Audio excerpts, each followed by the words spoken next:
Hello नमस्कार, स्वागत है आपका किसान क्रांति आईजी पे, जहां आपको मिलेगी एग्रीकल्चर से रिलेटेड सारे इंफॉर्मेशंस। आपके एमएससी और पीएचडी डिग्री प्रोग्राम्स के लिए एक अच्छी न्यूज़। बहुत सारे बच्चों के मैसेजेस आ रहे थे कि एमपी वाले जो कॉलेजेस हैं, दोनों राजमाता और जवाहरलाल नेहरू कॉलेज, उनके लिए एलिजिबिलिटी क्राइटेरिया क्या है। तो आज हम वही सारी बातें करेंगे। फिर भी मैं आपको आज एक बार पहले भी बता दिया था, आज फिर बता रहे हैं कि इसका जो पेपर है वो 3 को होने वाला है और 17 मई से आपके 17 जून तक आप उसका फॉर्म भर सकते हैं। और एक और प्रॉब्लम आ रही थी कि आपको अप्लाई कहाँ करना है, कौन सी वेबसाइट है। तो वेबसाइट का नाम भी यहाँ पे दे रखा है, इस वेबसाइट को नीचे लिंक भी कर दिया जाएगा। दूसरी बात करें कि कौन कौन इस पेपर को देने के लिए एलिजिबल है, तो इस पेपर को देने के लिए क्या क्या चीज़ें आती है। पहली बात आती है स्टूडेंट जो कि स्टेट एग्रीकल्चर यूनिवर्सिटी से है या फिर सेंट्रल एग्रीकल्चर यूनिवर्सिटी है या फिर डीम्ड से भी है, अगर उनके अंडर NARS मतलब कि नेशनल एग्रीकल्चर रिसर्च सिस्टम के अंदर अगर वो कॉलेजेस आते हैं तो वो सारे बच्चे एलिजिबल हैं। ठीक है। सेकंड बात आती है उन स्टूडेंट्स के लिए जो कि प्राइवेट कॉलेजेस में है या फिर प्राइवेट यूनिवर्सिटीज़ में है, पर वो ICAR से एग्रीडेटेड होने चाहिए। ठीक है, यहाँ पे अच्छे से लिखा हुआ है कि आप लोग ICAR से अगर एग्रीडेटेड हुए तो आपको ये पेपर देना मान्य रहेगा। ठीक है, मैं एक बार फिर से पढ़ देती हूँ। स्टूडेंट्स फ्रॉम प्राइवेट कॉलेजेस और other universities accredited by ICAR, University of Colleges permitted by ICAR through separate circular are eligible to apply। ठीक है, 2 क्राइटेरिया आपको बहुत अच्छे से समझ आ चुके हैं। तीसरा क्राइटेरिया उन बच्चों के लिए आता है जो कि प्राइवेट कॉलेजेस से है। ठीक है, उन प्राइवेट कॉलेजेस से है पर वो ICAR एक्रेडिटेड नहीं है। अब बात आती है कि कुछ कॉलेजेस ऐसे हैं, जैसे कि क्या होता है कि उनके यूनिवर्सिटी ICAR एक्रेडिटेड है, यूनिवर्सिटी के अंडर भी बहुत सारे कॉलेजेस आते हैं। इसको समझते हैं, जैसे आपकी ये यूनिवर्सिटी है, उसके अंडर बहुत सारे कॉलेजेस आते हैं। अगर आपकी यूनिवर्सिटी ICAR एक्रेडिटेड है, ठीक है, पर आपके कॉलेज एक्रेडिटेड नहीं है, तो ये जो कॉलेज वाले बच्चे हैं वो मान्य नहीं होंगे।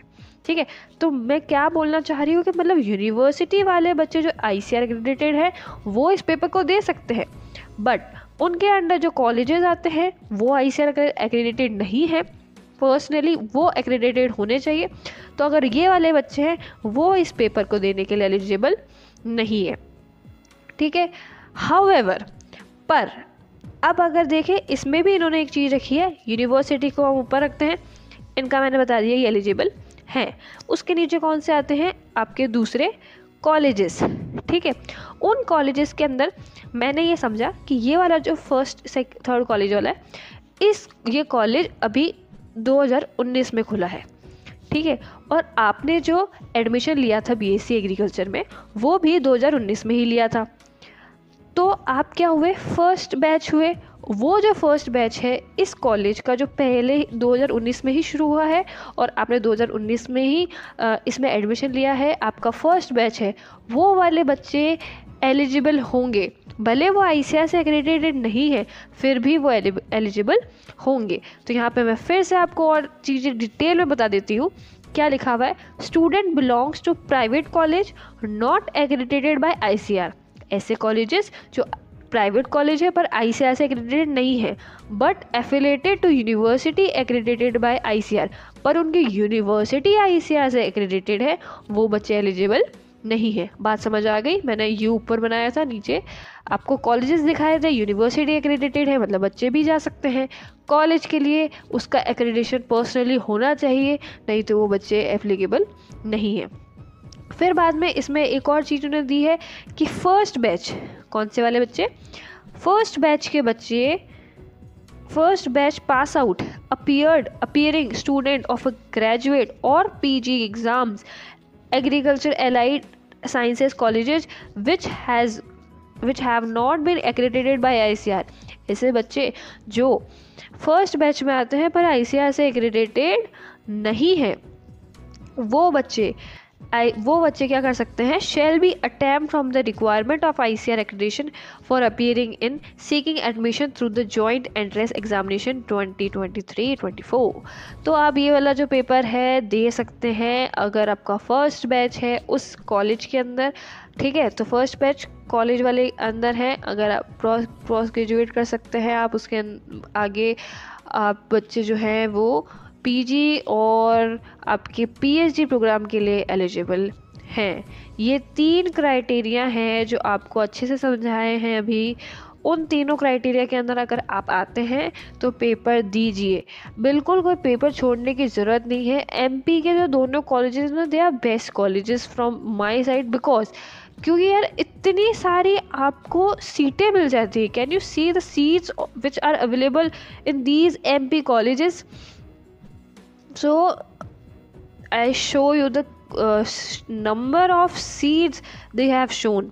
हाँ जी, तो आपको एमपी के इन दोनों ही कॉलेज में अप्लाई करना चाहिए। इसके सबसे अच्छा रीज़न है क्योंकि number of seats they have is मतलब दिस इज़ वेरी यूनिक, ठीक है।